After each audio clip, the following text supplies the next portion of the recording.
안녕하세요. 딸에게 들려주는 인문학 이야기입니다. 요즘 우리나라는 리더십의 부재로 시끄럽다. 마침 오늘 읽어보려 하는 책이 리더십에 대한 절대 고전으로 평가받고 있는 책이라 같이 한번 읽어보도록 하자. 이 책은 크세노폰이 저술한 키루스의 교육이란 책으로 당시의 아테네도 절체절명의 위기 상황에서 크세노폰은 이 책을 통해 국가의 위기를 타개하기 위한 비책으로 삼으려 했던 것으로 보여진다. 이 책의 가치는 군주론을 쓴 마키아벨리에 의해 극찬을 받으며 높게 평가되고 있다. 마키아벨리는 군주론에서 이렇게 썼다. 행운 또는 타인의 호의가 아니라 자신의 역량에 의해서. 군주가 된 인물들을 살펴볼 때 저는 모세, 키루스, 로물루스, 테세우스 등과 같은 인물들이 가장 뛰어났다고 생각합니다. 여기에서 모세는 성경에 나오는 인물이고 테세우스와 로물루스는 아테네와 로마의 건국자이다. 여기에 키루스를 대등한 위치에 놓고 그를 높게 평가하고 있다. 지적인 훈련을 위해서 군주는 역사서를 읽어야 하는데 특히 위인들의 행적을 조명하기 위해서 읽어야 합니다. 그들이 전쟁을 수행한 방법을 터득하며 실패를 피하고 정복을 성취하기 위해서 그들의 승리와 패배의 원인을 고찰하고 무엇보다도 우선 위대한 인물들을 모방해야 합니다. 과거의 위대한 인물들 역시 찬양과 영광의 대상이 될 가치가 있다고 생각되는 그들의 선배들을 모방하려고 했습니다. 알렉산드로스 대왕은 아킬레우스를 모방했고 카이사르는 알렉산드로스를 모방했으며 스키피오는 키루스를 모방했다고 이야기되는 것처럼 항상 선배들을 자신의 행적의 모범으로 삼았던 것입니다. 그리고 크세노폰이 저술한 키루스의 생애를 읽은 사람이라면 누구나 스키피오의 생애와 행적을 고려할 때 크세노폰의 저작에 기록된 대로 키루스를 모방함으로써 스키피오가 영광을 성취하는 데에 얼마나 커다란 도움을 받았는지, 그리고 스키피오의 성적인 절제, 친절함, 예의 바름, 관우함이 얼마나 많이 키루스의 성품을 모방함으로써 얻은 것인지를 깨닫게 될 것입니다. 현명한 군주라면 항상 이와 같이 행동하며 평화 시에도 결코 나태하지 않고 그러한 활동을 통해서 부지런히 자신의 입지를 강화함으로써 역경에 처할 때를 대비합니다. 그 결과 운명이 변화하더라도 그는 운명에 맞설 만반의 태세가 되어 있습니다. 이렇게 자신이 키루스의 교육에 대해 여러 번 언급하며 군주가 반드시 읽어야 될 책으로 평가하고 있다. 여기에서 스키피오는 로마의 명장으로 카르타고의 한니발이 로마로 침공하여 로마가 멸망의 위기에 처했을 때 한니발의 군대를 물리치고 로마를 구원했으며 기원전 204년에서 202년 제2차 포에니 전쟁 중 아프리카의 자마에서 한니발의 군대를 격파하고 카르타고의 항복을 받아내게 된다. 그 공적을 기념하기 위해 스키피오 아프리카누스로 불리게 된다. 여기에서 아프리카누스는 아프리카를 정복한 자라는 뜻이다. 키루스는 페르시아 제국을 세운 위대한 대왕으로 평가받고 있다. 얼마 전 이스라엘과 이란 사이에 전쟁이 일어나기 직전인 상황까지 간 적이 있다. 이란에 대한 관심이 더욱 높아지는 계기가 되기도 했지. 이란은 아리아인을 뜻하는 말로써 오랫동안 페르시아라는 이름으로 알려져 왔다. 페르시아 제국에 대해 간단하게 살펴보자. 페르시아 제국은 기원전 550년경 키루스 대왕이 메디아를 정복하고 아케메네스 왕조를 창건한다. 그 당시 가장 강력한 세력이었던 바빌로니아 제국을 물리침으로써 강대국이 되었다. 19세기 후반에 인류 최초의 인권선 업문으로 알려진 키루스 원통이 발견되는데 모든 시민은 종교의 자유를 가질 수 있으며 노예제를 금지하고 궁궐을 짓는 모든 일꾼에게 급여를 취급한다고 적혀있다. 키루스의 아들인 캄비세스 2세는 이집트를 병합하게 되고 다리우스 1세 시기에 최대의 영토로 확장된다. 이때 영토는 인더스 강으로부터 유럽에 이르기까지 당시 중국을 제외한 거의 대부분의 문명세계를 통일하게 된다. 키루스 대왕이 종교의 자유를 가질 수 있게 선언한 것에 대한 중요한 예시가 성경에 나와 있다.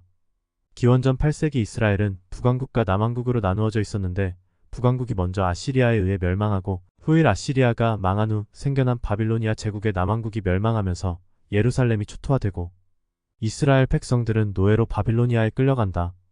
많이 알려져 있는 1970년대 레게 그룹에 의해 만들어진 바빌론 강가에서 라는 노래가 있는데 그 가사는 성경에 있는 시편의 일부를 사용한 것이지만 예루살렘 왕국이 멸망한 후 바빌로니아의 포로로 끌려온 유대인의 만국의 한을 표현한 노래인 것이다. 이 노래는 아메리카 곳곳에서 백인들의 지배에 저항하는 흑인들의 노래로 많이 사랑받았고 실제로 이 노래를 금지곡으로 지정한 나라들도 있었다 한다. 그 후 200여 년이 지나 키루스 대왕이 바빌로니아를 멸망시키고 나서 예루살렘 성을 다시 쌓아주고 노예로 잡혀왔던 유대인들을 해방시킨다. 성경에서는 이 사건을 두고 키루스 대왕을 이방인의 왕 중에서 특별하게 높게 평가하고 있다. 아케메네스 왕조는 마케도니아 출신의 알렉산드로스에 의해 기원전 330년 다리우스 3세를 끝으로 멸망하나 기원전 323년 알렉산드로스가 갑작스럽게 죽고 난 후 알렉산드로스 대왕 밑에 있던 셀레우코스 장군이 아케메네스 왕조를 계승하게 된다. 이를 두고 셀레우코스 왕조라 부른다. 그 후 카스피의 남동쪽에서 들어온 파르티아인이 셀레우코스 왕조의 반기를 들고 파르티아 왕조를 세운다. 그들은 자신들을 아케메네스 왕조의 후예로 자처하며 다른 문화에 대한 관용 정책을 시행했다. 파르티아 왕조는 500여 년 동안 제국을 지배한다. 그 후 진정한 아르케메스 왕조의 후예들이 사산 왕조를 세운다. 사산 왕조는 강력한 중앙 집권 정부를 운영했으며 예술과 과학을 장려해 페르시아 문화는 실크로드를 통해 당나라와 한반도까지도 전파되었다. 통일신라 시대 고분에서 출토된 유리 공예품은 사산 왕조 시대의 것으로 추정하고 있다. 사산 제국은 로마 제국과 갖은 전쟁으로 쇠락해가다 기원후 651년 멸망한다. 기원후 1500년경 사파비 왕조가 이란, 이라크, 아프가니스탄 지역을 중심으로 성장하다 오스만 투르크에 의해 성장을 멈춘다. 사파비 왕조는 시아파 이슬람교를 종교로 받아들임으로써 가장 큰 시아파의 나라가 된다. 그 후 몇몇의 왕조를 거쳐 1925년 팔레비가 건국하여 근대화 운동을 펼치게 된다. 팔레비 왕조는 미국의 원조를 받으며 성장하는데 지나친 사치와 왕실의 부패로 인하여 1979년 이슬람 보스파인 호메이니를 중심으로 혁명이 일어나 팔레비 왕조가 멸망하고 오늘날의 정치체제를 형성하게 된다. 이란은 자신들을 키루스가 세운 페르시아 제국의 후손을 자처하며 실제로 키루스 대왕을 이란의 국부로 칭송하며 국가의 주요 상징으로 삼고 있다. 이 책의 저자인 크세노폰에 대해 잠시 알아보자. 크세노폰은 주로 기원전 4세기 군인이자 저술가, 역사가, 사상가로서 활동했다. 그는 모두 37권의 작품을 남겼는데 그의 사상뿐 아니라 당시의 시대 상황을 알 수 있는 중요한 자료가 되고 있다. 크세노폰은 아테네에서 태어나 소크라테스의 제자가 되어 교육을 받았으며 철학자 플라톤과는 동문수학한 사이이다. 소크라테스의 가르침은 그의 지적 영역에 큰 영향을 미쳤는데 대화법과 질문하는 방법, 정의를 내리는 방법, 분류하는 방법, 그리고 공동체의 리더가 될 사람은 어떤 윤리적 덕목을 지녀야 하는지에 대해 많은 영향을 받은 것으로 보인다. 작품 활동을 하게 된 계기는 페르시아 내전의 용병으로 참여한 사건으로 알려져 있다. 그가 용병으로 참여한 사건에 대한 일화가 있다. 크세노폰이 소크라테스의 제자로 생활하다가 지인으로부터 예상치 못한 초청장을 받게 된다. 그 편지는 리디아의 수도 사르디스에서 온 것으로 발신자는 보이오티아 출신의 프로크세노스라는 사람이었다. 당시 페르시아의 내전이 발생해 내전의 당사자였던 소키루스가 그리스 용병을 모집하고 있었고 프로크세노스는 크세노폰을 추천하기 위해 초청장을 보낸 것이다. 페르시아는 100여 년 전 그리스와 페르시아 전쟁을 치르며 그리스 군대가 얼마나 용감하고 작전 능력이 뛰어난지 잘 알고 있었다. 그래서 크세노폰도 그리스 용병대의 일원으로 초청을 받은 것이다. 일생일대의 중대한 결정을 앞에 두고 크세노폰은 스승인 소크라테스에게 자문을 구한다. 그는 스승에게 그리스와 적대적인 관계인 페르시아의 용병으로 참전하는 것이 현명한 일인지 물었다. 소크라테스는 즉답을 피하며 대신 자신이 젊었을 때 방문한 적이 있는 델포이의 아폴론 신전으로 가서 신탁을 구해보라고 조언했다. 델포이 신탁을 긍정적으로 해석한 크세노폰은 페르시아의 용병으로 참전하기로 한다. 당시 크세노폰과 함께 페르시아의 용병으로 참전한 그리스 군대는 1만 1000여 명에 달했기에 그리스 사람들은 그 용병 부대를 마닌데라 불렀다. 페르시아 내란의 원인은 내부 권력 투쟁 때문이었다. 페르시아의 왕 다리우스 2세가 임종하기 직전 왕권을 형인 아르타크세르크세스 2세에게 물려주자 기원전 404년 동생 소키루스가 그리스 용병을 고용하고 반란을 일으킨 것이다. 그러나 반란은 예상보다 빨리 진압됐다. 소키루스의 부대는 우수한 기마 부대를 거느린 아르타크세르크세스 2세의 정예군대와 맞서 싸우다 패배했고 만인대를 고용했던 고용주도 쿠낙사 전투의 패배로 전사한다. 전투의 패배로 크세노폰이 소속되어 있던 만인대는 고립무원의 위기에 빠지게 된다. 이때 임시 지휘관으로 선출된 크세노폰은 이 만인대를 이끌고 생존을 위한 필사의 탈출을 시도한다. 왔던 길을 뒤돌아 고향 아테네로 귀환하는 것은 너무 위험했고 시기를 놓쳐버렸다는 것이 그의 판단이었다.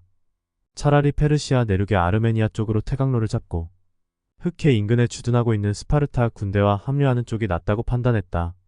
아테네와 스파르타가 싸우고 있는 펠로폰네소스 전쟁은 거의 막바지에 접어들고 있었고 같은 그리스 민족끼리 페르시아의 적진 한가운데에서 서로 도움을 줄 것이라 믿었던 것이다. 크세노폰이 이끌던 만인대는 천신만고 끝에 흑해 부근에 위치한 스파르타인들의 식민도시에 도착했다. 그러나 그들은 아테네 출신 그리스인들을 냉담하게 대했고 결국 크세노폰의 군대는 다시 위기에 처하게 된다. 크세노폰의 만인대는 생존을 위해 때로는 페르시아의 용병이 되기도 하고 때로는 스파르타의 편이 되기도 하며 여러 적국들과 싸우며 생존을 위해 투쟁한다. 기원전 394년 크세노폰은 스파르타의 왕 아게실라우스와 화친을 맺고 그리스로 귀환한다. 이때의 이야기를 책으로 저술한 것이 아나바시스이다. 그리운 고향 아테네로 돌아오지만 아테네에서 추방을 당하게 된다. 아테네를 위기로 몰고 간 펠로폰네소스 전쟁 시 적국인 스파르타를 지원한 페르시아의 소키루스에게서 용병 대장을 역임했다는 죄목으로 반역자로 몰려서 추방령을 당한다. 결국 그는 아테네를 떠나 스파르타 진영으로 몸을 피할 수밖에 없었고 조국을 떠난 후 스파르타의 왕 아게실리오스의 배려로 올림피아 부근 스킬루스에서 여생을 보내며 지필활동에 몰두하게 된다. 소크라테스의 제자 중 제일 유명한 두 사람을 이야기하자면 플라톤과 크세노폰을 들 수 있다. 아테네를 멸망으로 이끈 알키비아데스도 소크라테스의 제자였지만 실제로 플라톤과 크세노폰만큼 후대에까지 그 영향력을 끼친 사람은 없다고 할 수 있다. 그리하여 후대의 사람들은 플라톤과 크세노폰을 비교하곤 한다. 같은 스승을 모신 두 사람의 철학과 사상은 완전히 달랐다. 두 사람은 아테네가 침몰해가는 절체절명의 위기 상황을 맞은 격동의 시대를 살았지만 그 혼란 속에서 두 사람은 각각 다른 길을 걷게 된다. 플라톤은 아테네 근교에서 플라톤 아카데미를 설립하고 제자들과 함께 철학을 탐구하며 사색에 빠져든다. 하지만 크세노폰은 시대의 격동과 혼란 속에 몸을 던졌다. 아테네와 스파르타 사이에서 그리스와 페르시아 사이에서 그는 스스로 경계인을 자처했다. 아테네의 귀족 출신이었지만 페르시아의 왕자가 고용한 용병대 용병대장으로 활약했고 죽음의 위기를 수차례나 맞으며 인생의 쓴맛을 보았으며 조국인 아테네로부터 추방 명령을 받아 타지에서 쓸쓸하게 살아간다. 사건의 본질은 당사자보다는 그 바깥에서 객관적으로 살피는 사람이 더 잘 알 수 있는 것처럼 그는 주변인을 자처함으로써 뛰어난 통찰력을 발휘하게 된다. 아테네의 위기 상황의 첫 번째가 페르시아의 침공이고 두 번째가 펠로폰네소스 전쟁이었다면 세 번째의 위기는 패전 후 소크라테스의 죽음이었다. 침몰로 나아가는 아테네의 상황에서 두 사람은 각각 다른 방식으로 위기에 대응하고자 했다. 플라톤은 깊은 사색 속에서 철학으로 세상을 구원하고자 국가를 저술하고 국가를 통해 이상적인 국가의 모습을 그려내었다. 반면 크세노폰은 철학과 관념이 아닌 생존을 위한 몸부림 속에서 시민들을 구원하기 위한 지도자가 어떻게 행동해야 하는지에 대한 실제적인 가르침을 남긴다. 플라톤이 사색하는 삶을 살았다면 크세노폰은 실천적인 삶을 살았다 평할 수 있다. 크세노폰이 쓴 키루스의 교육은 엄정하고 냉혹한 실상을 다루는 현실적인 책이다. 그는 플라톤처럼 이상적인 군주의 모습을 철학적으로 묘사하지 않는다. 군주는 때로는 손에 피를 묻혀야 하고 필요에 의해서는 아끼는 부하를 처형해야 하는 냉혹한 현실을 치밀하게 다루고 있다. 크세노폰은 왜 적국의 왕이었던 키루스에 대해서 지필을 하였을까? 라는 의문이 생긴다. 그 내용은 책의 첫 번째 장에 나온 내용으로 미루어 짐작할 수 있다. 제1권 1장은 이렇게 시작된다. 우리는 공화정이 다른 형태의 정부를 원하는 사람들에 의해 얼마나 자주 전복되는지를 보았다. 군주정이나 과두정이 사람들에 의해 얼마나 자주 무너지는지도 보았다. 절대 권력을 추구하던 개인이 순식간에 몰락하고 짧은 기간이나마 그 권력을 유지하면 우리는 그를 놀라운 눈으로 바라보면서 똑똑하거나 운이 좋은 사람으로 여겼다. 우리는 또한 보곤 한다. 심지어 집에서도 어떤 사람은 많든 적든 간에 하인을 거느리고 있는데 이름만 주인일 뿐 실제로는 주인 행세를 하지 못하고 있다. 이것을 보며 우리는 생각한다. 생각은 다른 데로 이어진다. 소치기는 그가 거느리는 소의 지배자이고 마부는 말의 지배자이다. 가축직이라고 부르는 사람은 그가 키우는 가축의 지배자이다. 가축은 가축지기에게 복종하며 인간이 그의 지배자에게 복종하는 것보다 훨씬 더 기꺼이 한다. 가축은 가축지기가 가리키는 곳이면 어디든 가고 그가 인도하는 풀밭에서 풀을 먹으며 그가 가지 말라고 하는 곳은 가지 않는다. 그리고 가축지기에게 자신의 몸에서 나는 수익을 누리도록 허락한다. 우리는 가축이 무리를 지어 가축지기에게 대항해 음모를 꾸미거나 자신의 몸에서 나는 수익을 가축지기가 누리는 특권을 거부하거나 누리지 못하도록 반항하는 것을 보지 못했다. 동시에 가축은 가축지기가 아닌 사람의 말은 듣지 않는다. 하지만 인간은 어떤 사람이 자신을 지배하려고 하면 즉시 대항하여 음모를 꾸민다. 그러므로 이 비유를 통해 우리는 같은 인간보다 다른 피조물을 지배하는 것이 더 쉽다고 결론을 내릴 수 있다. 하지만 수많은 사람과 도시, 나라를 복속시킨 키루스라는 한 페르시아인을 곰곰이 생각해보면 만약 영리한 방법을 사용한다면 인간을 지배하는 것이 불가능하거나 어려운 일이 아닐 수 있다고 생각을 고쳐먹게 된다. 사람들은 모든 일에서 키루스에게 자발적으로 복종했다. 어떤 이들은 키루스가 있는 곳에서 며칠이 걸리는 거리에, 다른 이들은 몇 달씩이나 걸리는 거리에 떨어져 살았다. 그들은 키루스를 본 적이 없으며 그들 중 일부는 앞으로도 보지 못할리라는 것을 잘 알고 있었다. 그럼에도 그들은 키루스의 백성이 되기를 기꺼이 원했다. 이 모든 것은 놀랄 일이 아니다. 키루스는 두 부류의 왕들, 즉 아버지로부터 왕위를 물려받거나 스스로의 노력으로 왕이 된 사람들과 매우 달랐다. 예를 들어 스키타이 왕은 백성이 많았지만 지배력을 자신의 영토 밖까지 뻗치지는 못했다. 그는 자신의 백성을 다스릴 수만 있다면 그것으로 만족할 사람이었다. 트라키아 왕, 일리리아 왕 등 우리가 듣는 다른 나라의 왕들도 마찬가지였다. 적어도 유럽에 있는 나라는 오늘날까지 서로 독립되어 있다고 알려져 있다. 키루스는 아시아에 있는 나라들이 정확히 유럽과 같은 방식으로 독립되어 있다는 사실을 발견하고 페르시아의 적은 무리에서 시작해 메디아인의 완전한 동의를 받아 메디아의 지도자가 되었고 마찬가지로 히르카니아의 지도자가 되었다. 그 뒤 그는 시리아, 아시리아, 아라비아, 카파도키아, 두 개의 프리지아, 리디아, 카리아, 페니키아, 바빌로니아를 정복했다. 그는 또한 박트리아, 인도, 킬리키아를 지배했다. 게다가 그는 사키아, 파플라고니아, 마가디다, 그리고 이름도 모르는 수많은 나라의 왕이었다. 그는 아시아에 있는 그리스인을 지배했으며 바다를 타고 내려가 키프로스와 이집트를 그의 제국에 복속시켰다. 키루스는 이들 나라를 지배했다. 그들은 키루스와 다른 언어를 쓰고 나라도 서로 달랐지만 키루스는 두려움을 심어주어 광활한 지역을 다스릴 수 있었다. 그는 모든 사람을 공포로 굴복시켰으며 아무도 그에게 대적하려고 하지 않았다. 동시에 그는 사람들의 마음속에 그를 기쁘게 하려는 욕망을 생생하게 불러일으켜 언제나 그가 원하는 대로 이끌 수 있었다. 그가 복속시킨 부족이 너무 많았기 때문에 동서남북 어느 방향으로 여행을 시작하더라도 그들 모두를 돌아보기란 어려웠다. 우리는 키루스가 이런 모든 칭송을 받을 만한 사람이라고 믿기에 그의 혈통이 어떠하며 어떤 자질을 갖고 태어났으며 어떤 교육을 받아 그렇게 탁월한 지도자가 되었는지를 조사했다. 따라서 그에 대해 발견했거나 알고 있는 것들을 지금부터 펼쳐 보이려고 한다. 이렇게 크세노포는 저술의 목적을 간단하게 소개하고 있다. 실제로 이 책은 역사적 사실을 정확하게 이야기하고 있는 것이 아니라 나름대로 각색을 조금 한 것으로 보여지며 엄밀하게 따지자면 역사서가 아니라 역사소설에 가깝다 볼 수 있다. 키루스의 어머니는 그 당시 강대국 메디아의 공주였다. 그때 페르시아는 메디아의 속국이었는데 어떻게 메디아의 공주가 속국으로 시집을 가게 되었는지에 대해 헤로도토스의 역사에 기록된 것을 살펴보자. 메디아의 왕 퀴악사레스는 스키타이족을 물리치고 니노스를 함락하고 바빌론 지역을 제외하고는 아시리아를 복속시켰다. 퀴악사레스가 죽자 그의 아들 아스티아게스가 왕위를 계승했다.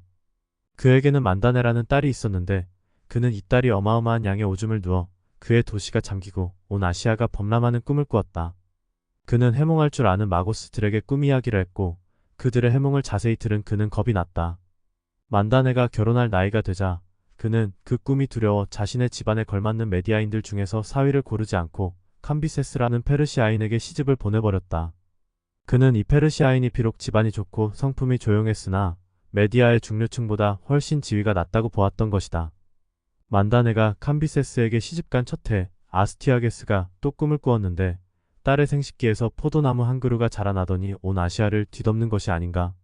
그는 이번에도 해몽가들에게 꿈 이야기를 하고 사람들을 보내 이미 임신 중인 딸을 페르시아에서 불러오겠다. 그는 곁에 두고 감시하다가 딸이 아이를 낳으면 곧바로 그 아이를 죽일 참이었다. 딸이 낳은 아이가 그를 대신해서 왕이 되리라는 마고스들의 해몽 때문이었다. 마침내 만다네는 키루스를 해산하고 외손자 키루스가 태어나자 아스티아게스는 그의 친족 중 한 명인 하르파고스를 불렀다. 하르파고스는 메디아인들 중에서 그가 가장 신뢰하는 신복이자 그의 모든 재산을 관리하고 있었다. 아스티아게스는 하르파고스에게 만다네가 낳은 아이를 받아 집으로 가서 죽이고 묻어주라고 명령한다. 하르파고스는 명령에 따르겠다 대답하고는 울면서 집으로 돌아가 아내에게 상의를 하게 된다. 그의 아내가 어떻게 할 것인지 묻자 그는 아이가 자신의 친족이며 아스티아게스는 노인인데다가 남자 자손이 없기에 그 아들을 죽이려는 그의 딸에게 왕위가 넘어간다면 자신은 죽은 목숨이나 다름없을 것이지만 아이를 죽이는 일은 자신의 수하가 아니라 아스티아게스의 수하 중 하나여야 한다며 살인의 하수인 노릇을 하지 않겠다고 대답한다. 그런 후 아스티아게스의 소치기들 중 한 명인 미트라다테스라는 자를 불러 아이를 산속 깊은 곳에 버리라는 명령을 내린다. 미트라다테스는 헬라스 말로는 키노, 메디아 말로는 스파코라는 이름을 가진 여자 노예와 살고 있었다. 메디아인들은 암캐를 스파카라고 부르기 때문이었다. 소치기는 아이를 안고 자신의 오두막으로 돌아갔다. 그의 아내도 마침 임신하여 오늘 내일 해산을 기다리고 있었는데 신의 섭리에 의해서인지 소치기가 도시에 가고 없을 때 아이가 태어났다. 남편이 집으로 돌아오자 아내는 무슨 일이 있었는지 물어보게 된다. 남편이 아내에게 아이는 아스티아게스 전하의 딸인 만다네와 그녀의 남편 캄비세스 사이에서 태어난 아들 키루스인데 이 아이를 죽이라고 명령한 것은 아스티아게스 왕이라는 것이며 그 명령에 따르지 않으면 자신은 죽게 된다고 설명해준다. 아내는 아이가 크고 잘생긴 것을 보자 울음을 터뜨리며 남편의 두 무릎을 부여안고 무슨 일이 있어도 아이를 내다버리지 말라고 간청했다. 그러나 그는 하르파고스가 첩자를 보내 확인할 것이고 시킨 대로 하지 않으면 그 자신이 가장 비참하게 죽게 될 터이니 달리 어쩔 도리가 없다고 말했다. 아내는 남편을 설득할 수 없자 이번에는 이렇게 말했다. 아이를 내다 버리지 말라고 내가 당신을 설득할 수 없으니 이렇게 하세요. 아이가 내다 버려진 모습을 반드시 보여야 한다면 말해요. 저도 아이를 낳았는데 슬프게도 우리 아이는 죽은 채로 태어났어요. 그러니 어차피 죽은 우리 아이를 내다 버리세요. 그리고 우리는 아스티아게스 전하 따님의 아이를 우리 아이인 양 기르도록 해요. 그러면 당신은 주인님을 속이다가 잡히는 일이 없을 것이고 우리도 손해볼 것이 없을 거예요. 우리의 죽은 아이는 왕자답게 묻힐 것이고 살아있는 아이는 목숨을 잃지 않을 테니까요. 소치기는 현 상황에서 아내가 한 말이 지당하다고 여기고 지체 없이 그녀가 말한 대로 했다. 그는 죽이려고 안고 온 아이는 아내에게 안겨주고 죽은 제 아이는 다른 아이를 담아온 상자에 넣고 그 아이의 장신구로 장식한 다음 깊은 산속 후미진 곳으로 들고 가서 버렸다. 아이를 버린 지 3일째 되던 날 소치기는 아이를 지키도록 조수 한 명을 파수꾼으로 남겨두고 곧장 하르파고스의 집으로 달려가 아이의 시신을 보여줄 준비가 되어 있다고 말했다. 하르파고스는 자신의 호위대 중에서 가장 믿을 수 있는 몇 명을 보내 시신을 확인하고는 소치기의 아이를 묻어주었다. 그리하여 한 아이는 묻히고 후일키루스라 불릴 다른 아이는 소치기의 아내가 거두어 길렀다. 물론 그녀는 그 아이에게 키루스가 아닌 다른 이름을 지어주었다. 아이가 자라 10살이 되었을 때 우연히 다음과 같은 일이 생겨 아이의 혈통이 밝혀진다. 소녀는 소치기들의 축사들이 있는 그 마을의 노상에서 같은 또래 소년들과 놀고 있었다. 놀이를 하던 중 소년들은 소치기의 아들이라고 불리던 그 소년을 왕으로 뽑았다. 소년은 아이들에게 직책을 분담시켰는데 몇몇은 집을 짓겠고 몇몇은 친위대가 되게 했다. 그리고 그중 한 명은 왕의 비서실장인 왕의 눈이 되게 하고 다른 한 명에게는 자기에게 각종 보고를 전달하는 명예를 부여했다. 이렇듯 소년은 각자에게 역할을 나눠주었다. 그런데 같이 놀던 소년들 중에는 아르템바레스라는 명망 있는 메디아인의 아들이 있었다. 이 소년이 키루스에게 복종하기를 거부하자 키루스는 다른 소년들을 시켜 이 소년을 거칠게 다루며 매질을 했다. 이 소년은 풀려나자마자 자신의 신분에 걸맞지 않게 모욕을 당했다고 느끼고 격분하여 도시로 돌아가 아버지에게 하소연했다. 화가 난 아르템바레스는 아들을 데리고 아스티아게스에게 나아가 아들의 상처를 내보이며 소치기의 아들에게 수모를 당했다고 말한다. 사정을 들은 아스티아게스는 아르템바레스의 높은 지위를 고려하여 그의 아들의 원수를 갚아줄 양으로 소치기와 그의 아들을 불러오게 했다. 두 사람이 앞에 오자 하차는 자의 자식인 주제에 자신의 충신의 아들에게 행패를 부렸다며 키루스를 혼내려 했다. 이에 키루스는 이렇게 대답했다. 주인님, 제가 그렇게 한 것은 당연하옵니다. 마을의 아이들이 놀이를 하다가 저를 자기들의 왕으로 뽑았사옵니다. 제가 왕으로서 가장 적임자라고 여겼기 때문이지요. 다른 소년들은 모두 제가 시키는 대로 했으나 이 소년은 제가 시켜도 듣지 않고 저를 무시하다 결국 벌을 받은 것이옵니다. 그것 때문에 제가 벌을 받아 마땅하다면 기꺼이 벌을 받겠나이다. 소년이 이렇게 말하는 동안 아스티아게스는 소년이 누군지 알 것 같은 느낌이 들었다. 얼굴 표정이 자기와 많이 닮은 것 같고 대답하는 태도가 노예보다는 자유민에 가까웠으며 소년의 나이도 아이를 내다버린 기간과 맞아 떨어졌다. 그는 깜짝 놀랐으나 정신을 차린 후 자신이 이 일을 처리할 것이라고 말하고 아르템바레스를 내보낸다. 키루스를 데리고 들어가게 한 후 목자에게 그 소년을 어디서 얻었는지 물어보지만 목자는 자신의 아들이라고 말한다. 그러자 친위대에게 목자를 체포해 고문할 것이라고 협박하자 목자는 사실을 털어놓으며 용서해달라고 빌었다. 아스티아게스는 소치기에게는 노여움이 누그러졌으나 하르파고스는 몹시 괘씸하다는 생각이 들어 그를 불러 자신의 손자를 어떻게 죽였는지 신문한다. 하르파고스는 자신이 알고 있는 대로 자신이 아이의 시신을 확인하고 묻어주었다 대답한다. 정황을 파악한 아스티아게스는 격분했지만 내색하지 않고 소치기에게 들은 이야기를 들려주며 일이 이렇게 되어 다행이라 말한다. 자신이 아이에게 그런 짓을 한 후 마음이 불편했고 딸과 사이가 나빠지는 것도 부담스러웠다 말하며 다행히 좋게 끝이 났으니 하르파고스의 아들을 키루스의 놀이 친구로 보내주고 손자를 안전하게 지켜주신 신에게 감사의 제물을 바치려 하니 잔치의 손님으로 와달라고 말한다. 하르파고스는 자신의 잘못이 뜻밖의 좋은 결과로 돌아오고 식사 초대까지 받아 기분이 우쭐해져서 집으로 돌아갔다. 자신의 아들을 아스티아게스에게 보내며 아내에게 자초지종을 이야기했다. 하르파고스의 아들이 도착하자 아스티아게스는 그 애를 죽여 손발을 자르되 살점의 일부는 굽고 일부는 삶아 손질한 다음 언제든지 내놓을 수 있도록 대기하라고 명령했다. 식사 시간이 되자 다른 손님들과 함께 하르파고스도 들어왔다. 다른 손님들과 아스티아게스의 식탁에는 양고기가 가득 차려졌으나 하르파고스에게는 그의 아들의 살코기가 모두 차려졌다. 머리와 손발만 빼고 이것들은 덮개가 덮인 바구니에 따로 보관되어 있었다. 하르파고스가 배불리 먹었을 때쯤 맛있게 먹었느냐고 아스티아게스가 물었다. 하르파고스가 아주 맛있었다고 말하자 미리 명령받은 자들이 덮개가 덮인 바구니에 담긴 그의 아들의 머리와 손발을 가져오더니 하르파고스 앞에 서서 덮개를 벗기고 마음에 드는 것을 집으라고 했다. 하르파고스가 그들이 시키는 대로 덮개를 벗기자 아들 몸의 나머지 부분들이 보였다. 그러나 그는 그것들을 보고도 당황한 기색을 보이지 않았으며 그야말로 태연자약했다. 아스티아게스가 그에게 어떤 사냥감의 고기를 먹었는지 알겠느냐고 물었다. 하르파고스가 알고 있으며 자기는 왕이 하는 일은 무엇이든 기꺼이 받아들이겠다고 말했다. 그리고 그는 아들 몸의 나머지 부분들을 집어들고 집으로 갔다. 생각건대 아들 몸의 나머지 부분들이라도 수습하여 묻어주기 위함이었으리라.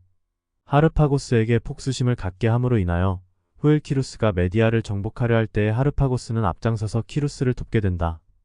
하르파고스를 벌한 후 아스티아게스는 키루스를 어떻게 할지 생각하다 꿈을 해몽해 주었던 마고스들을 불러 다시 한번 해몽해 줄 것을 부탁했다. 그들은 소년이 죽지 않고 살아남았다면 반드시 왕이 될 것이라 말한다.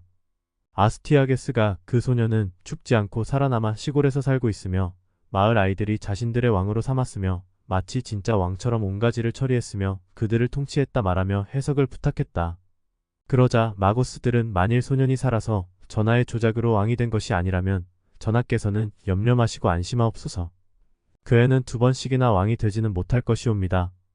신탁조차도 때로는 시시하게 끝나고 꿈도 가끔은 사소한 일로 실현되는 법이니까요. 라고 대답했다. 아스티아게스는 소년이 일단 왕이라고 불렸으니 꿈은 실현된 셈이고 더 이상 자신에게 위협이 되지 못할 것이라 말한다. 그러며 그 소년을 어찌해야 할지 마고스들에게 물었다. 마고스들은 그 소년이 왕위를 이어받으면 메디아인들이 페르시아인들의 노예가 될 것이니 소년을 다른 사람들의 눈에 띄지 않도록 페르시아에 있는 양친에게 돌려보내라고 조언했다. 아스티아게스는 키루스를 불러놓고 이루어지지 않을 꿈 때문에 몹쓸 짓을 하였지만 운명이 너를 구하였으니 페르시아의 진짜 부모를 만날 수 있도록 호위대원을 딸려 보내겠다 말하며 페르시아로 떠나 보냈다. 소년이 캄비세스의 집으로 돌아오자 양친은 소년을 맞아들였고 자초지종을 듣고는 크게 기뻐했다. 키루스는 자신이 소치기의 아들인 줄 알았지만 사실을 알게 되었고 소치기의 아내가 자신을 길러주고 정성껏 돌봐주었다고 줄곧 그녀를 칭찬하며 퀴노 이야기만 했다. 양친은 그 이름을 명심해 두었다가 자기들의 아들이 살아남은 것이 페르시아인들에게 신의 섭리인 것처럼 생각되도록 내다 버려진 키루스를 앙케가 젖을 먹여 길렀다는 소문을 퍼뜨렸다. 퀴노는 개라는 뜻의 그리스어 키온에서 유래한 이름이다. 로마를 건국한 로물루스와 레무스 형제가 암늑대의 젖을 먹고 자랐듯이 키루스가 암케의 젖을 먹고 자랐다는 페르시아 전설을 합리화한 것으로 볼 수 있다. 이제 키루스의 교육으로 다시 돌아와 키루스의 소년 시절 이야기를 살펴보자. 키루스가 12살이 될 무렵 메디아의 왕 아스티아게스는 딸과 손자가 보고 싶어 사람을 보냈다. 이에 만다네는 아들 키루스를 데리고 아버지를 방문했다. 키루스는 할아버지의 모습이 멋지다고 엄마에게 말했다. 그러자 어머니는 아버지와 외할아버지 중 누가 더 멋지다고 생각하는지 키루스에게 물었다. 이에 키루스는 페르시아에서는 아버지가 가장 멋지고 메디아에서는 할아버지가 가장 멋지다고 대답했다.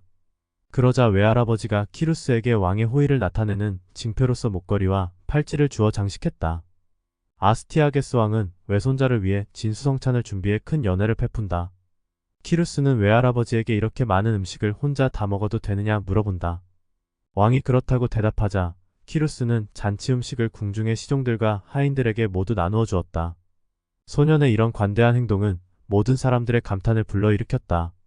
연회에 참여한 사람들은 이 범상치 않은 소년이 장차 큰일을 도모할 인물이 되리라 짐작했을 것이다. 친정 나들이를 마치고 페르시아로 돌아가기로 한 키루스의 어머니는 키루스에게 페르시아로 함께 돌아갈 것인지 아니면 외할아버지가 있는 메디아에 좀 더 머물 것인지 물었다. 그러자 키루스는 외할아버지의 궁궐에 남아한 말타기를 좀 더 배운 뒤 페르시아로 돌아가겠다고 대답했다. 그러자 어머니는 이렇게 묻는다. 애야, 그렇지만 내 선생들은 페르시아에 있는데 이곳에서 어떻게 정의를 배울 수 있겠니? 이에 키루스는 자신이 정의를 완전히 알고 있다 대답한다. 어머니가 그 이유를 물으니 키루스가 답했다.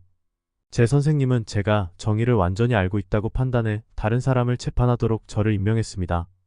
그런데 어떤 사건에서 저는 올바르게 판결을 내리지 못해 선생님께 매를 맞았습니다. 그 사건은 이랬어요. 어떤 몸집이 큰 소년이 작은 튜닉을 입고 있었는데 몸집이 작은 소년이 큰 튜닉을 입고 있는 것을 발견했죠. 그래서 그의 튜닉을 빼앗아 자기가 입고 자기의 튜닉을 그에게 입혔습니다. 그래서 저는 그 사건을 재판할 때 두 사람 모두 자기에게 맞는 튜닉을 입게 되었으므로 모두에게 좋다고 판결했습니다. 그런데 선생님은 판결을 보고 저를 매질하셨어요. 그러면서 말씀하셨죠. 내가 만약 그 옷이 누구에게 어울리는지를 판단한다면 그렇게 하는 것이 맞다. 하지만 내 의무는 그것이 누구의 튜닉이어야 하는지를 판단하는 것이라고 하셨죠. 선생님께서는 제가 그 튜닉이 누구의 것이 되어야 옳은지를 숙고해야 했다고 하셨습니다. 즉, 튜닉을 힘으로 빼앗은 사람이 가지는 것이 옳은지 아니면 그것을 만들거나 샀던 사람이 가지는 것이 옳은지를 판단해야 했다는 것이죠. 선생님께서는 법에 근거하는 것이 옳고 법에 근거하지 않는 것은 옳지 않기 때문에 판결을 내리는 사람은 언제나 법에 근거해야 한다고 요구하셨어요. 어머니, 이것이 제가 정의에 대해 정통하게 된 방법이에요. 여기에서 튜닉은 고대 서양인들이 입었던 옷을 말한다. 그러자 어머니가 말했다. 애야, 할아버지 나라의 법정은 페르시아와 같은 정의의 원칙을 인정하지 않는단다. 왜냐하면 할아버지께서는 자신을 메디아에 있는 모든 것의 주인으로 만드셨지. 하지만 페르시아에서는 권리의 평등을 정의라고 생각한단다. 내 아버지는 국가에서 명령하는 것을 가장 먼저 실천하고 법으로 공표된 것을 수용하시지. 내 아버지가 따르는 기준은 자신의 의지가 아니라 법이란다. 그러므로 내가 이곳에서 왕정이 아니라 폭정의 원칙을 배워온다면 너는 반드시 죽을 만큼 매를 맞게 된다는 것을 명심해라. 그 폭정의 원칙 중 하나는 어떤 한 사람이 나머지 모든 사람보다 더 많이 가지는 것이 옳다는 생각이란다. 어머니의 이러한 교육을 받으며 성장한 키루스에 대해 크세노포는 이렇게 썼다. 이렇게 키루스는 다른 사람과 행복을 나누면서 다른 사람이 행복해지도록 도우면서 어떤 이에게도 슬픔을 주지 않으면서 어린 시절을 보냈다. 실제로 고대 페르시아에서는 장차 지도자로 성장할 왕자들에게 활쏘는 법과 절제하는 법, 그리고 정의를 지키는 법을 핵심적으로 가르쳤다. 여기에서 군주가 가져야 할 가장 첫 번째 덕목이 거론된다. 그것은 바로 군주는 정의를 수호해야만 하며 정의의 실현은 철저한 법의 집행을 통해서만 가능하다는 것을 이야기한다. 키루스의 교육에서 반드시 배워야 할 교훈으로 모든 정의는 법에 근거해야 하며 법에 근거하지 않은 판단은 정의롭지 않다고 이야기하고 있다. 이것으로 미루어 볼 때 정의에 대해 크세노포는 플라톤과는 다른 해석을 보여준다. 플라톤은 정의란 이상국가에서 각자가 제 할 일을 충실하게 수행하는 것을 통해 구현된다고 이야기했다. 즉 통치자와 수호자 그리고 일반 시민들은 각 개인에게 주어진 덕목인 지혜와 용기 그리고 절제를 실현함으로써 정의를 이룰 수 있다는 것이 플라톤이 국가를 통해 주장한 내용이다. 하지만 크세노포는 정의란 법에 근거해야 하며 공정한 법 집행과 권리의 평등이 참된 정의라고 주장하고 있다. 슬프게도 역사를 통해 보면 악한 인간이 선한 사람보다 늘 강한 힘을 가지는 경우가 많았다. 선한 사람은 사악한 인간에게 대적할 만큼의 용기를 가지지 못해 물러서는 경우가 많았고 악한 인간은 다른 사람의 평판 따위는 아랑곳하지 않고 나쁜 짓을 계속 반복할 수 있는 철면피인 경우가 많았다. 조직을 이끄는 지도자, 군주나 리더의 첫 번째 임무는 선한 사람을 악한 인간의 횡포로부터 보호하는 것이다. 그래야만 살아갈 만한 세상을 만들 수 있다. 정의로운 군주는 권리의 평등이 참된 정의라 확신하며 무지와 의심에 휘둘리지 않고 법이 정한 바에 따라 판단해야만 한다. 키루스가 15 또는 16살이 되던 해 아시리아의 군대가 메디아 국경을 침범하는 사건이 발생했다. 여기서 나오는 아시리아는 기원전 612년 메디아와 바빌로니아 동맹에 의해 멸망했고, 바빌로니아는 아시리아의 지배를 받던 곳으로 아시리아는 멸망했지만 고대 그리스인들은 넓은 의미로 바빌로니아를 아시리아로 부르기도 했다. 중대한 군사 외교적인 분쟁을 일으킨 아시리아의 왕자는 메디아와 전쟁을 할 생각보다는 메디아의 사냥감이 많다는 소문을 듣고 지나치게 과다한 병력을 이끌고 국경을 넘은 것이었다. 메디아 왕실에서는 즉각 대응할 군대를 파견했고, 키루스의 외삼촌이었던 키악사레스 왕자가 총사령관을 맡았다. 키루스도 외삼촌을 따라 전쟁에 참가하게 된다. 그에게는 처음으로 실제 전쟁을 경험할 수 있는 두 번 다시 오지 않을 기회로 여겨졌다. 키루스는 메디아의 주력 부대보다 더 빨리 말을 몰아 공격 부대의 최전방에서 공격을 감행했다. 아스티아게스가 키루스의 선제 공격을 말렸지만 지원 부대를 기다리기 위해 대기하고 있으면 적들이 기고만장해질 것이라며 키루스는 과감하게 선제 공격을 하였다.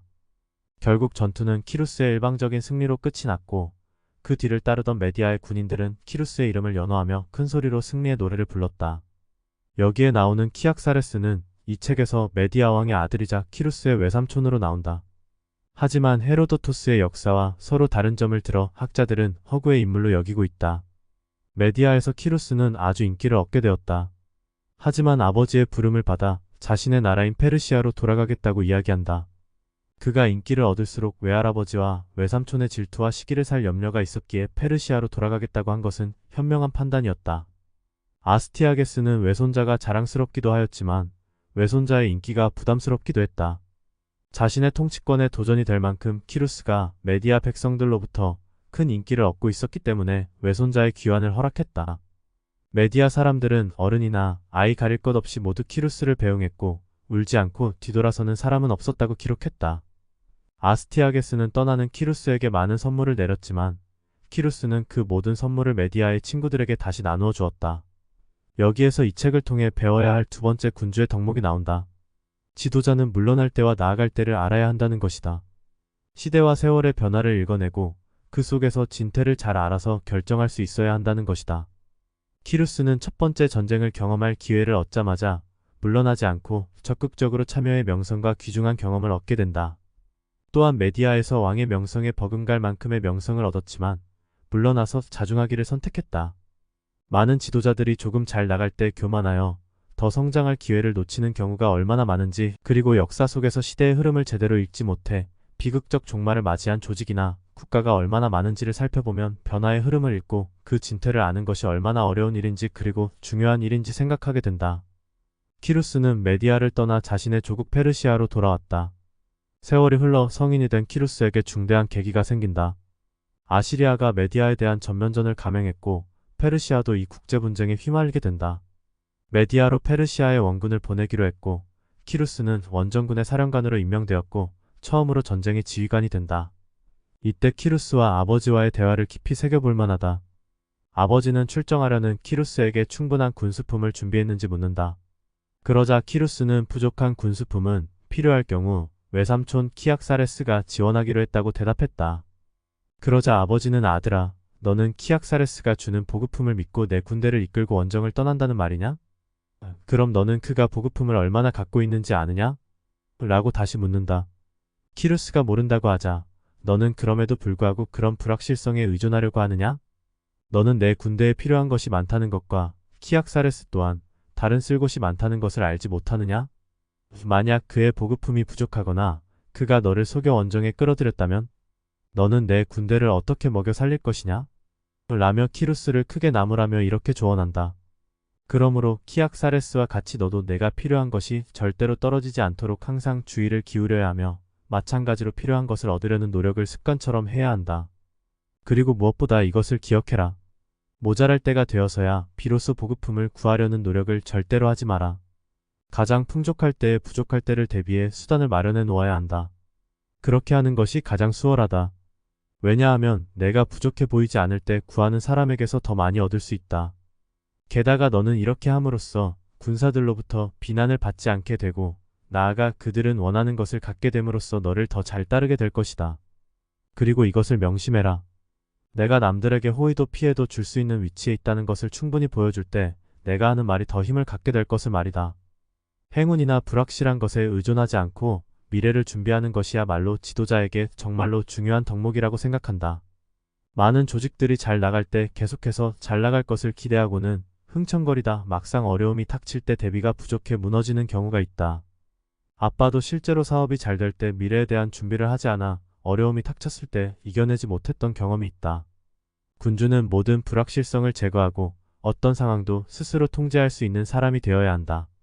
남의 호의나 행운에 의존하지 말고 항상 어려운 상황을 고려하여 스스로 이겨나갈 수 있어야 한다. 불확실성을 제거하는 방법은 별다른 엄두가 없다. 어려움을 예상하고 한 발짝씩 미래에 대비해 노력해가는 것만이 미래의 불확실성을 제거하는 확실한 방법이 될 것이다. 현대와 같이 복잡하고 다양한 사회에서는 더욱더 미래를 예측하기는 어려운 일이다. 그럴수록 지도자는 스스로 미래를 제어하고 불확실성을 통제하겠다고 결심하고 노력을 기울여야만 할 것이다. 그리고 아버지는 아들에게 세태에 대해 아주 중요한 이야기도 남겼다. 내가 남들에게 호의도 피해도 줄 수 있는 위치에 있다는 것을 충분히 보여줄 때 내가 하는 말이 더 힘을 갖게 될 것을 말이다. 적나라하게 세태를 표현한 말이 아닌가. 실제로 사람들은 약자를 도와야 한다고 이야기하지만 자신에게 이익이 되지 않거나 자신에게 피해가 없다면 모른 채 하는 경우가 많지 않은가. 세월이 흘러도 변하지 않는 사람들의 생각을 적나라하게 잘 표현하고 있다. 다음으로 이 책을 통해 배워야 할 군주의 덕목은 어떤 것이 있을까? 키루스에 대한 평가 중 이 부분이 가장 큰 칭찬으로 여겨진다. 사람들은 모든 일에서 키루스에게 자발적으로 복종했다. 어떤 이들은 키루스가 있는 곳에서 며칠이 걸리는 거리에, 다른 이들은 몇 달씩이나 걸리는 거리에 떨어져 살았다. 그들은 키루스를 본 적이 없으며 그들 중 일부는 앞으로도 보지 못하리라는 것을 잘 알고 있었다. 그럼에도 그들은 키루스의 백성이 되기를 기꺼이 원했다. 모든 지도자들은 구성원들의 자발적이고도 적극적인 복종을 바란다. 하지만 키루스는 그것을 아버지로부터의 배움으로 성취한다. 아버지와의 대화에서 세상 모든 일은 열정과 용기가 모든 차이를 만드는데 군대로부터 복종을 가장 잘 이끌어낼 수 있는 어떤 교훈에 대해 대화를 나눈다. 키루스가 복종하는 자에게 명예를 주고 그렇지 않은 자에게는 처벌과 불명예를 주는 것이 병사들의 복종을 잘 이끌어내는 길이라고 말하자 아버지는 이것은 강제적인 복종에 이르게 하는 방식일 뿐이라고 말한다. 자발적인 복종을 이끌어내는 방법이 더 좋은 방법인데 사람은 복종하는 것이 자신에게 이익이 된다고 믿을 때 즐거운 마음으로 복종한다 가르쳐준다. 대표적으로 환자는 병 들었을 때 그의 병을 치료해줄 의사의 말을 얼마나 기꺼이 듣는지, 승객들이 선장의 말을 얼마나 기쁘게 들으며 여행자가 가이드의 말을 얼마나 잘 듣는지 이야기해준다. 결국 복종을 얻는 가장 좋은 방법은 지배자가 피지배자보다 더 지혜롭다고 인정받는 것이라는 것이다. 오늘날 대부분의 조직에서 활용하고 있는 신상필벌의 원칙은 강제적인 복종에 이르게 하는 방식일 뿐이라는 것이다. 여기서 지혜롭다는 것은 지식이 많은 것을 뜻하지는 않는다. 실제로 요즘 많이 회자되는 이야기 중 하나가 라떼는 이라는 말이다. 이것은 연장자나 윗사람이 지혜롭다는 것이 아니라 지식이 많음을 이야기하는 사례라 할 수 있다. 지식이 많음을 이야기하는 사람은 잘난 체 하는 것으로 평가되어 사람들이 싫어하는 부류에 속한다고 볼 수 있다. 키루스는 계속해서 지혜롭다는 명성을 빨리 얻는 방법에 대해 아버지에게 묻는다. 그러자 아버지는 빠른 길은 없다, 아들아 라고 대답한다. 그러며 무엇이든지 잘 알고 있다고 정평이 나 있는 사람이 있으면 그를 찾아가 정보를 얻는데 소홀하지 말 것이며 부지런히 노력해야 한다 말한다. 그리고 피지배자로부터 사랑받으려면 그들에게 좋은 일이 생기면 함께 기뻐하고 나쁜 일이 생기면 그들과 함께 슬퍼하고 그들이 고통받고 있으면 도우려 노력하고 그들에게 안 좋은 일이 닥치지는 않을지 항상 염려해야 하며 실제로 닥치지 않도록 노력해야 한다고 알려준다. 또한 장군은 여름에는 더위를, 겨울에는 추위를 부하들보다 더 잘 견뎌야 하며 어려운 상황을 지나고 있다면 상관이 부하들보다 더 잘 견뎌야 한다 말한다. 물론 지도자가 지혜롭다고 훌륭한 리더가 되는 것은 아니다. 하지만 지혜로움은 좋은 지도자가 되기 위해 반드시 필요한 덕목 중 하나인 것임에는 틀림이 없다. 지도자는 부하들과 서로 기뻐하고 슬퍼하며 고통받을 때 도우려 하고 안 좋은 일이 닥치지 않도록 노력하고 백성들과 함께 아픔과 고난을 감내하며 백성들보다 더 인내하는 모습을 보일 때 군주가 백성들로부터 존경받고 사랑을 받게 된다. 결국 자발적인 복종은 그들에게 권력을 휘둘러 강제함으로써 이루어지는 것이 아니라 오히려 부하들을 섬겨야 한다고 말한다. 섬김의 리더십을 이야기하는 것이다. 섬김의 리더십은 공감과 의사소통이 될 때 가능한 것이니 지도자는 공감 능력과 의사소통 능력을 함량하는 것이 필요한 일이다. 군대를 이끌고 출정하는 아들에게 조언을 해주는 따뜻한 아버지와의 대화는 이 책의 핵심적인 부분이라 할 것이다. 아버지는 아들에게 또 이렇게 조언한다. 아들아, 너는 나에게서 이 교훈을 배워라. 이것이 가장 중요한 것이다. 너는 예감이나 징조에 반하여 너나 너의 군대를 위험에 빠뜨리는 행동을 절대로 하지 마라. 그리고 사람은 추측에 근거하여 어떻게 할지를 선택하며 그 선택이 성공을 가져올지 여부는 조금도 알지 못한다는 사실을 유념해라. 너는 역사로부터 이 교훈을 유추할 수 있다. 세상에서 가장 지혜롭다고 하는 사람이 나라를 설득해 전쟁을 시작했건만 도리어 공격했던 그 나라에 의해 멸망당한 사례가 얼마나 많더냐. 위대하다고 칭송을 받던 개인과 국가가 바로 그렇게 떠받들던 사람들에 의해 얼마나 큰 고통을 당하더냐. 상대방을 친구로 대하고 그들과 호의를 주고받던 사람들이 어느 날 그들이 친구가 아닌 노예로 대하기를 좋아하기 때문에 그들로부터 버림을 받는 일이 많다. 또한 자신의 정당한 몫을 즐기며 사는데 만족하지 못하고 모든 것의 주인이 되고자 하는 욕망 때문에 가지고 있던 것마저 잃어버리는 경우도 많다. 더 많이 얻고자 하는 갈망 때문에 파멸하는 사람이 얼마나 많더냐. 이렇듯 인간의 지혜는 무엇이 최선의 선택인지 알지 못한다. 무엇이 나올지 모르면서 뽑는 제비와 다를 바 없지. 그러나 내 아들아, 영원한 신들은 모든 것을 안다. 무슨 일이 일어났고 지금 무슨 일이 일어나고 있으며 현재 또는 과거의 결과로 앞으로 무슨 일이 일어날지를 알지. 따라서 사람이 신들에게 문의한다면 신들은 그들이 호의를 가지고 있는 사람에게 무엇을 해야 하고 무엇을 하지 말아야 할지를 알려준다. 신들이 모든 사람에게 조언을 주지 않는다 할지라도 전혀 놀랄 일은 아니다. 왜냐하면 신들이 하고 싶지 않은데도 인간에게 관심을 가져야 할 의무가 없기 때문이다. 아버지의 이 마지막 당부는 깊이 생각해 봄직하다. 우리는 키루스를 통해 군주가 지녀야 할 덕목을 살펴보았다. 첫 번째로는 군주는 정의를 수호해야 하며 법에 의해 공정하게 판단하는 것이 군주의 절대적인 덕목인 것이다. 두 번째로 나오는 군주의 덕목으로는 군주된 자는 시대의 흐름을 읽고 나아갈 때와 물러날 때를 알고서 변화를 지배하는 사람이 되어야 한다. 그 다음으로는 불확실성이나 행운에 기대지 말고 미래의 변화에 대한 준비를 해야 한다는 것이다. 마지막으로는 구성원들과 기쁨과 슬픔을 나누고 지배하려 하지 말고 섬김의 리더십을 발휘하는 공감과 의사소통의 능력을 지녀야 한다. 진정한 리더십을 지닌 지도자가 필요한 시대에 살고 있다. 리더십의 부재를 탓할 것이 아니라 우리 스스로가 리더십을 함양하기 위한 노력을 해야 할 시기인 것이다. 키루스가 연합군을 이끌고 바빌론과의 최후의 결전을 앞두고 최전선을 담당할 장군들을 모아놓고 내린 명령을 보며 생각을 해보는 것도 좋을 듯하다. 여러분은 여러분의 지휘를 받는 군사들에게 태도와 표정, 말을 통해 여러분이 전혀 두려워하지 않는다는 것을 보여줌으로써 여러분이 지휘할 만한 자격이 되는 사람이라는 것을 몸소 증명해야 합니다. 키루스 대왕은 자신이 내린 명령을 스스로 모범이 되어 실행했다. 조직의 구성원들은 리더의 뒤를 따르며 리더의 뒷모습을 보며 행동을 하게 된다. 무릇 지도자란 사소한 일이라도 모범이 될 만한 본을 보여야만 할 것이다. 스스로 모범을 보이지 않는다면 아무리 좋은 덕목을 가지더라도 누가 따르겠는가. 오늘은 이것으로 마치도록 하자. 들어주셔서 감사합니다.